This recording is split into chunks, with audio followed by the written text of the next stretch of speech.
Begini hasil uji kebohongan Yuda Arfandi untuk dalami motif tenggelamkan Dante, anak Tamara Tiasmara. Adapun motif Yuda Arfandi menenggelamkan Dante hingga kini belum juga terungkap. Terkini, polisi menggandeng ahli penguji kebohongan untuk mengetahui apa motif Yuda Arfandi. Sebelumnya, Dante meninggal usai berenang bersama Yuda Arfandi di kolam renang Taman Air Tirtamas, Pondok Kelapa, Jakarta Timur pada tanggal 27 Januari tahun 2024.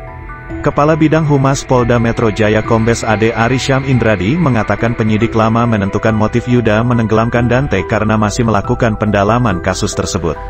Pendalaman masih terus dilakukan. Dalam sebuah proses penyidikan itu jika ada beberapa hal yang tidak sesuai, maka didalami kembali kemudian dipastikan, kata Ade Arisyam kepada wartawan, Sabtu, tanggal 9 Maret tahun 2024.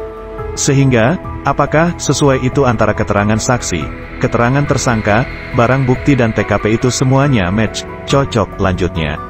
Semuanya harus sesuai. Jika ada yang tidak sesuai itu didalami kembali, ini masih terus dilakukan pendalaman, ucap Ade Arisyam.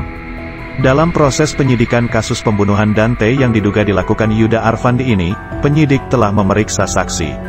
Pemeriksaan saksi melibatkan ahli poligraf atau ahli penguji kebohongan pada Rabu, tanggal 6 Maret tahun 2024. Ade Arisyam tidak mengungkap saksi yang diperiksa.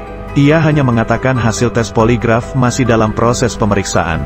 Mohon waktu melengkapi berkas dan ada dua ahli yang masih dikoordinasikan oleh penyidik, yaitu ahli gestur tubuh dan kriminolog, kata Ade Arisyam.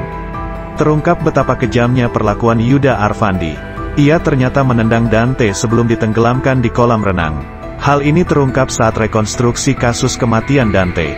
Seperti diketahui, rekonstruksi kematian Dante baru saja digelar di kolam renang di kawasan Jakarta Timur, Rabu, tanggal 28 Februari tahun 2024 lalu. Ayah Dante, DJ Angger Dimas mengaku masih belum mengetahui motif di balik aksi Yuda Arfandi menenggelamkan putranya. Sementara itu, mantan istrinya, Tamara Tiasmara terlihat menangis saat rekonstruksi kematian Dante. Saya masih belum tahu apa motifnya sampai sekarang, kata Angger Dimas. Angger pun tak habis pikir melihat Yuda dalam rekonstruksi, memperlakukan anaknya begitu kejam hingga Dante meninggal dunia dengan ditenggelamkan. Yang saya ingat dan gak habis pikir anak saya ditendang, ucapnya. Menurut Angger, aksi Yuda menendang Dante selain menenggelamkan bukanlah perbuatan manusia, sehingga dirinya sangat marah saat menyaksikan rekonstruksi. Itu sangat kejam, tegasnya. Namun, Angger tak mau meluapkan emosinya kepada Yuda Arfandi. Ia memilih menyerahkan semua proses hukum kematian Dante kepada polisi. Angger Dimas juga tak bisa banyak bicara tentang kematian Dante setelah menyaksikan rekonstruksi, yang memperlihatkan adegan Yuda Arfandi menenggelamkan putranya. Sudah ya, saya masih butuh waktu, makasih, ujar Angger Dimas.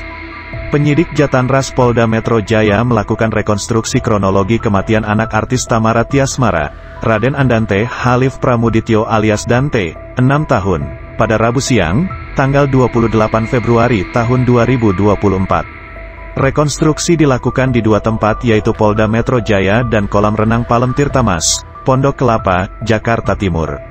Direktur Reserse Kriminal Umum Polda Metro Jaya, Komisaris Besar Wira Satya Triputra menyatakan penyidik telah memeriksa 29 saksi dan 9 ahli guna mengungkap kejadian yang menyebabkan kematian Dante. Selain itu, dalam proses rekonstruksi, ada sebanyak 102 adegan yang diperagakan untuk menggambarkan kronologi peristiwa tersebut. Wira mengatakan ada setidaknya 69 adegan pada saat Yuda Arfandi menenggelamkan Dante sebanyak 12 kali di kolam renang. Jadi total adegan yang kami laksanakan sebanyak 115, kata Wira di kolam renang Tirtamas, Jakarta Timur pada Rabu, tanggal 28 Februari tahun 2024. Dalam rekonstruksi tersebut, hadir pula ayah Dante Angger Dimas dan ibu korban, Tamara Tiasmara.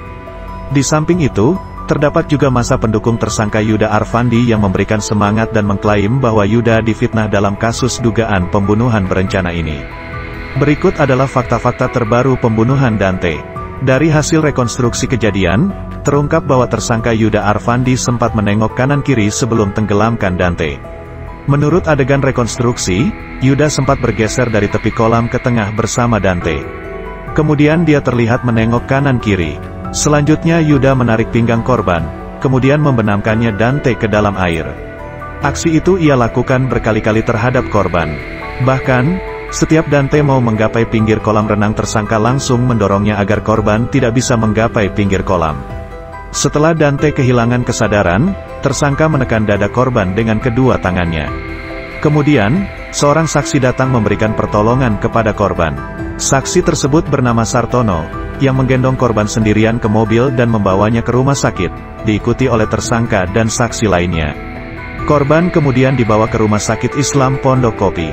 Menurut penyidik dalam rekonstruksi tersebut, Yuda Arfandi sempat menelepon kekasihnya, Tamara Tiasmara, dan orang tuanya setelah Dante tenggelam. Namun, dia berdalih bahwa Dante terpeleset. Sebelum melakukan aksinya, polisi menyebut Yuda Arfandi sempat browsing letak CCTV di kolam renang. Namun saat rekonstruksi kejadian, tersangka tidak mengakui aksinya itu. Di sisi lain, Kepala Subdit Jatanras Polda Metro Jaya Ajun Komisaris Besar Polisi Rovan Richard Mahenu mengatakan polisi memiliki bukti bahwa Yuda melakukan pencarian di ponselnya tentang keberadaan CCTV di kolam renang itu.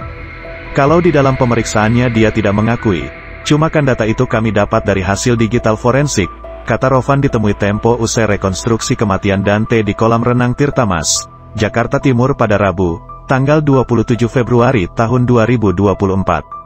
Polisi mempertimbangkan penerapan pasal 340 tentang pembunuhan berencana kepada tersangka setelah temukan bukti browsing akses CCTV kolam renang. Hukuman itu dipertimbangkan berdasarkan analisa rekonstruksi. Pada saat adegan 13 yang mana posisi itu sudah menuju kolam renang, ada satu adegan tersangka tidak mengakui bahwa telah mengakses browsing di internet untuk mengecek di lokasi apakah ada CCTV atau tidak, kata Wira di Polda Metro Jaya pada Rabu, tanggal 28 Februari tahun 2024. Padahal, kata Wira, Yuda berdasarkan penelusuran tim siber telah mengakses pencarian internet soal CCTV di kolam renang. Ini kami bisa buktikan dengan hasil pemeriksaan dari analis digital, yang mana adegan ke-13 yaitu pukul 15.11 tersangka membrowsing menggunakan handphonenya, ujarnya.